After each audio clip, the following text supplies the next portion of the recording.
City Today News.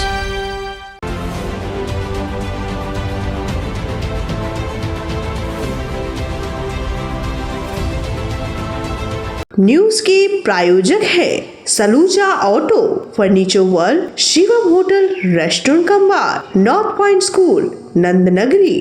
BJP जिला युवा के सदस्य पवन सिंह और उसकी पत्नी सोमवार को अनशन पर बैठ गए। दरअसल जनवरी में पवन सिंह के निर्माणाधीन बाउंड्री वॉल को जेसीबी लगाकर ध्वस्त कराने का आरोप पवन सिंह की पत्नी ने स्थानीय पूर्व बीजेपी पार्षद अभिजीत आचार्य उर्फ बप्पा आचार्य पर लगाया था। पवन सिंह का कहना है कि हम लोग नया घर बना रहे हैं तो बप्पा ने 2 लाख रुपए रंगदारी मांगा था, जो उन्होंने नहीं दिया तो एक दिन उन्होंने उन्हें अपने ऑफिस बुलाकर मेरे साथ मारपीट की और मेरे पर चोरी सहित कई केस लगाकर पुलिस से अरेस्ट करवा दिए और ठीक उसी रात मेरी 4 दीवारी को जेसीबी लगवाकर तुड़वा दिया। पुलिस भी ढिलाई बरत रही है। हाई कोर्ट में केस कर दिया है और हम लोगों को जान से मारने की धमकी दी जा रही। हमारी जान को खतरा है, इसलिए हम लोग अनशन पर बैठे हैं। जब उनसे पूछा गया कि आप दोनों एक ही पार्टी से हैं, तो पवन सिंह ने कहा कि पहले वो कांग्रेस में थे, फिर टीएमसी और अब भाजपा में आए हैं, किंतु उनकी मानसिकता वही है, लोगों की जमीन जायदाद हड़पना। ये झमेले में जब से यहाँ काम किए हैं, ये यहाँ मकान बनाने के लिए के बाहर से आया है, 2 लाख रुपए की रंगदारी मांग रहा था, जो कि हम 45 दिन के उसको टालते आते 45 दिन यहाँ गाड़ी में सो करके अपना काम करवाए हैं। लास्ट में उसको नहीं देना मिला तो हमको ऑफिस में बुलाया, मार धाड़ किया, केस दिया हमको ही। फिर रात में जब हम मेरा अरेस्टिंग करवा के जेसीबी बुला करके पूरा घर तहस नहस कर दिया है। तो यही चल रहा है रंगदारी। आप भी तो बीजेपी में हैं, वो भी बीजेपी में है, तो फिर इसको किस रूप में हम लोग लें? देखिए, बीजेपी को लिया जा सकता है, लेकिन इन लोग की मानसिकता नहीं बदली जाती। वो लोग तो कभी कांग्रेस में भी थे, वो लोग तो तृणमूल कांग्रेस में भी थे, उनके अत्याचार तो शुरू से ही होते आ रहे हैं। आज वो बीजेपी हो गए, अपने मुंह बोले बाप के हाथ पकड़ करके।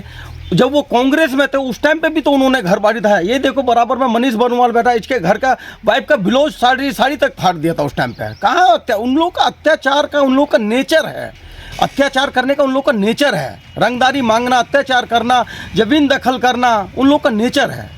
नेचर कैसा बदला जाए? देखिए, सरकार से अनुरोध है, जिस तरीके से जान माल का खतरा है इस टाइम पे, मेरी वाइफ को धमकी दिया गया है, जान से मारने का धमकी दिया गया है, हमको भी धमकी मिल रहा है। ऐसा नहीं है कि धमकी नहीं मिल रहा, हमको भी धमकी मिल रहा है इस टाइम पे। कौन धमकी दे रहा है? ये अभिजीत आचार्य का लड़का लोग धमकी दे रहा है। अभी भी धमकी आ रहा है, कंटिन्यू धमकी आ रहा है। क्या बोल रहा है? बोले या तो सेंटर में हो जाओ, सुधर जाओ, केस लो रिटर्न पे, और हम लोग के विरुद्ध ऐसा मत करो, नहीं तो आज नहीं तो कल उड़ जाओगे। वहीं जब इस विषय में बप्पा आचार्य से पूछा गया तो उन्होंने कुछ अलग ही कहानी बताई। उन्होंने कहा, दरअसल पवन सिंह ने कई लोगों से उधार ले रखा है, सूद में लाखों लाख रुपए कर्ज ले रखा है, जिसे चुकाने में अब उनकी हैसियत नहीं है, इसलिए वो ड्रामा कर रहे हैं। उन्होंने किसी अग्रवाल का नाम लेकर उससे कई लाख रुपए लिए हुए हैं, उसके साथ पवन का एग्रीमेंट भी है और अब पैसा चुकाना है, तो उसी सब से बचने के लिए नया ड्रामा रखा है। पुलिस जांच कर रही है, नगर निगम को भी जांच का आदेश मिला है। দেখুন, এটা নাটক।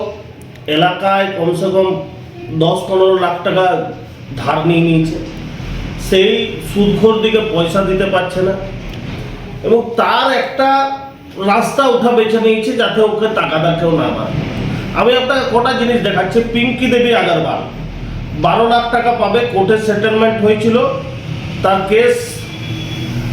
কেস চলছে, কোর্টে সেটেলমেন্ট হয়েছিল, 12 লাখ টাকা দেওয়ার কথা আছে সেপ্টেম্বর মাসে। তার ঘর থেকে সোনার চেন এবং 10 লক্ষ টাকা নগদ চিটিংবাজি করে তার ওয়াইফ এবং সে নিয়েছিল।